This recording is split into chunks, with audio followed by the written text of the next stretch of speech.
Hi, this is D.S. Yvonne at reprogrammingmind.com, and today we're going to get into Dr. Joe Dispenza's book, Breaking the Habit of Being Yourself, How to Lose Your Mind and Create a New One. And today we're going to be talking about Chapter 3, which is called Overcoming Your Body. All right, so in this chapter, what he does is he talks about the body, and in particular, he talks about how we get our body to be able to react and respond in ways that can be very difficult to overcome. So if I were to sum up this entire chapter in a few words, it would be this. It would be think greater than how you feel. So he starts off this chapter with the words, you do not think in a vacuum. Every time you have a thought, there is a biochemical reaction in the brain. You make a chemical. And then he goes on to describe how we're made of cells, and that all cells have receptor sites on their exterior surface that receive information from outside their boundaries. And then when there's a match in chemistry, frequency, and electrical charge between a receptor site and an incoming signal from the outside, then the cell gets turned on to perform certain tasks. Okay, now and this is where he mentions these three ingredients that blended together create the cause and effect chemicals comprised of the thing known as you. So these are neurotransmitters, neuropeptides, and hormones. These are known as the cause and effect chemicals for brain activity and bodily function. And these things can connect to, interact with, or influence the cell in a matter of milliseconds. So then Dr. Joe says, for our purposes, think of neurotransmitters as chemical messengers, primarily from the brain and mind, neuropeptides as chemical signalers that serve as a bridge between the brain and the body to make us feel the way we think, and hormones as the chemicals related to feelings primarily in the body. All right, so now let's contextualize this with an example. Let's say you're trying to figure out how to forget your ex, or how to be able to get over the loss of a job, or perhaps it's thinking about some kind of argument that you're about to have with somebody, or maybe you get cut off in traffic. Some kind of event causes you to feel stress. So if you start thinking about these kind of stressful things, so your neurotransmitters would start the thought process in your brain to produce a specific level of mind. Your neuropeptides would chemically signal your body in a specific way, and you would begin to feel a bit riled up. And then as the peptides find their way to your adrenal glands, they would then be prompted to release the hormones adrenaline and cortisol, and now you're definitely feeling riled up. Chemically, your body is ready for battle. So as you think these thoughts, your brain circuits fire in corresponding sequences and patterns and combinations, which then produce levels of mind equal to those thoughts. And so then once these specific networks of neurons are activated, the brain produces specific chemicals with the exact signature to match those thoughts so that you feel the way you were just thinking. So the brain constantly monitors the way the body is feeling. And so based on the chemical feedback it receives, it will generate more thoughts that produce chemicals corresponding to the way the body is feeling, so that we first begin to feel the way we think and then to think the way we feel. And then this continuous cycle creates a feedback loop called a state of being. And so this is how all three of these components mix together to create this cyclic thinking and feeling known as a state of being. Now I want to continue a little deeper into this chapter where Joe Dispenza writes a warning.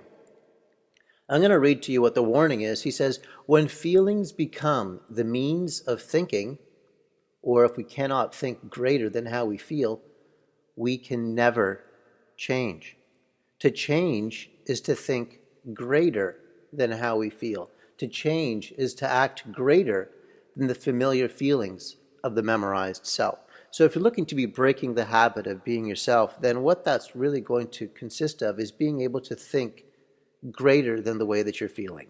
In other words, using your thoughts to override the chemicals and the ingredients that you've been cooking in the past. So, the result of this cyclic communication between your brain and your body is that you tend to react predictably to these kinds of situations, and you create patterns of the same familiar thoughts and feelings, and you unconsciously behave in automatic ways, and you are mired in these routines. And this is how the chemical you functions.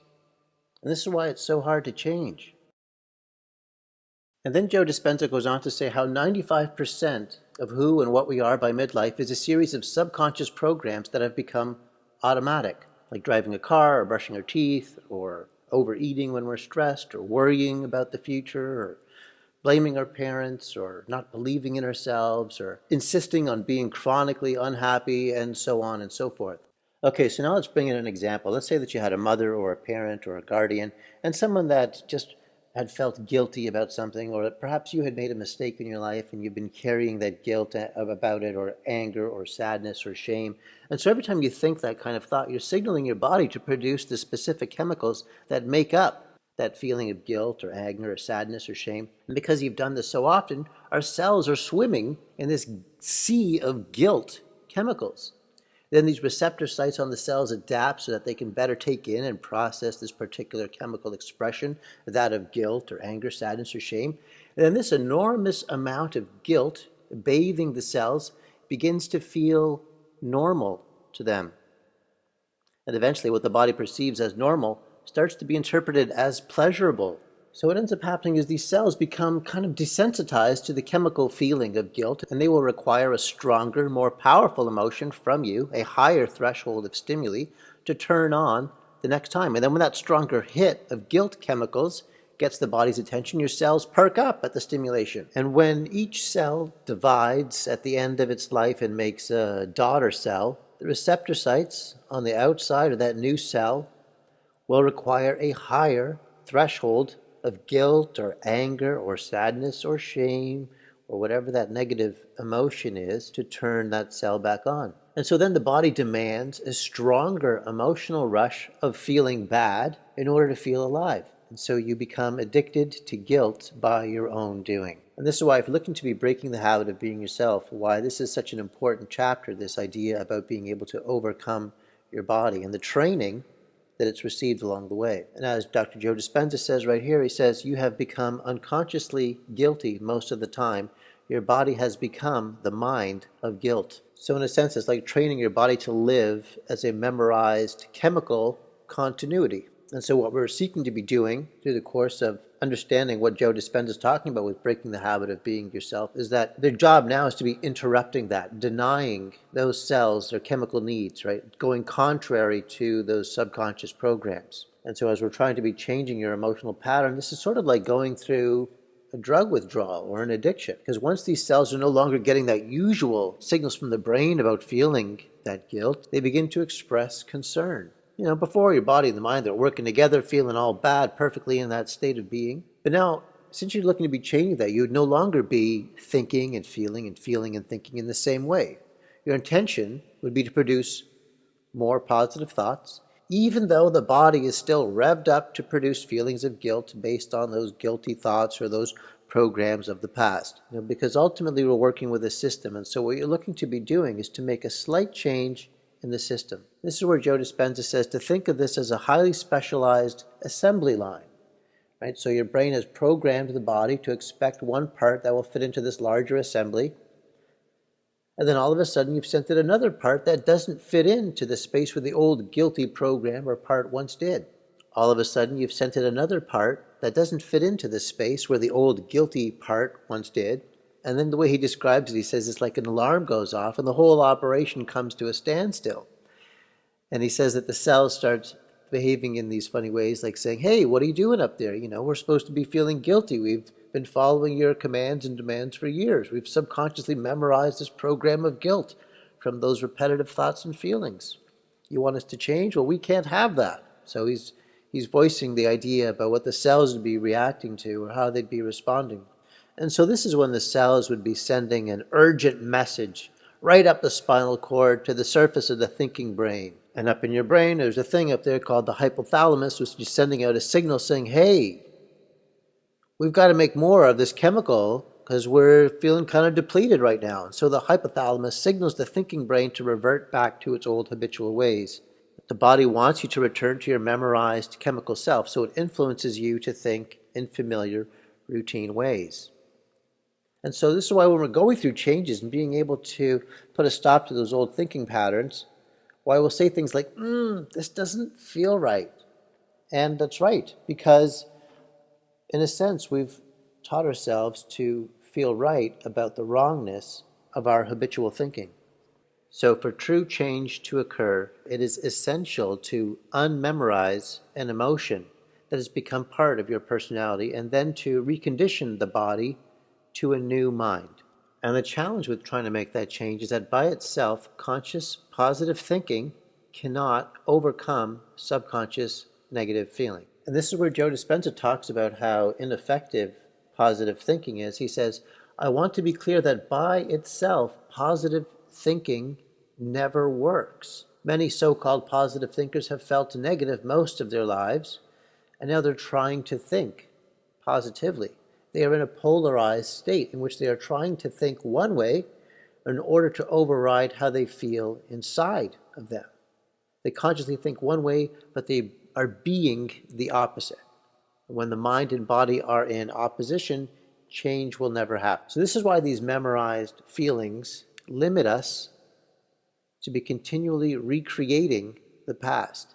Okay, so now I just want to skip a little bit ahead where he says to the bottom line, he says, most of us live in the past and resist living in a new future. We become addicted to those familiar feelings. And I'm certain you can think of examples of perhaps people that you know or conversations that you've had in the past where a person is continually talking about those glory days where there is nothing new happening in their life, and so to stimulate feelings, they'll reaffirm themselves from some glorious moments in the past. So obviously Joe Dispenza does an excellent job in illustrating and articulating the depth of the problem as far as being able to overcome our bodies and how important that is. Okay, so now this is when he comes charging in with the hope. He gives two interesting examples. One is from this study that was published in the Journal of Neurophysiology, which is that strength increases from the motor program, comparison of training with maximal voluntary and imagined muscle contractions. Okay, so in this study, it was basically three groups. I'm just going to talk about two of them. So one group, they would imagine lifting their finger up and down, and another group would actually do that exercise and lift the finger up and down. All right, so after several weeks, it was 4 weeks, I believe, then no, it was 5 one-hour training sessions per week for 4 weeks. Okay, so the results of the study was that the people that had just imagined lifting up that finger got a 22% increase in muscle strength, even though they never moved a muscle. Whereas the actual athletes that were lifting up the finger had a 30% increase in muscle strength. So the point there is that by focusing your mind in ways that are much better for you and by thinking outside of your body, that can actually change your body. And then he talks about how the quantum model asserts that we can signal the body emotionally and begin to alter a chain of genetic events without first having any actual physical experience that relates to that emotion. So in other words, we can imagine pretty cool stuff. And so as a result, we can signal our genes to make new proteins to change our bodies to be ahead of the present environment. And then he gives an example about this study that was done on people that had diabetes. So one group of people have to watch this boring lecture, and the other group of people get to watch a comedy. And at the end of the day, when they examined the gene sequences of the people that were laughing, they discovered that these diabetics had altered 23 different gene expressions just by laughing at that comedy show that they'd seen. So their elevated state of mind apparently triggered their brains to send new signals to their cells, which turned on those genetic variations that allowed their bodies to naturally begin to regulate the genes responsible for processing blood sugar. So just by signaling the body with a new emotion, the laughing subjects altered their internal chemistry, that chemical of you, to change the expression of their genes.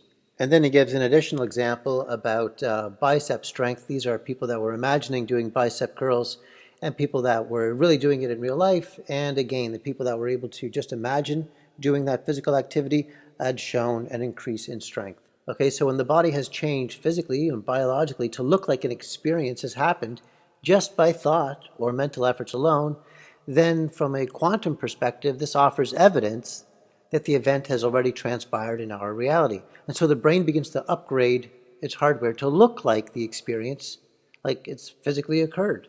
And then the body is changed genetically or biologically, and both are different without our doing anything in 3 dimensions. So then this event has occurred both in the quantum world of consciousness and in the world of physical reality. And so this is how you can begin to be breaking the habit of being yourself, is by being able to think greater than your body. All right, so I hope you'd enjoyed this review of Chapter 3 of Dr. Joe Dispenza's book of Breaking the Habit of Being Yourself. And if you enjoyed this video, please give it a like or a thumbs down or a comment because, hey, I like the data.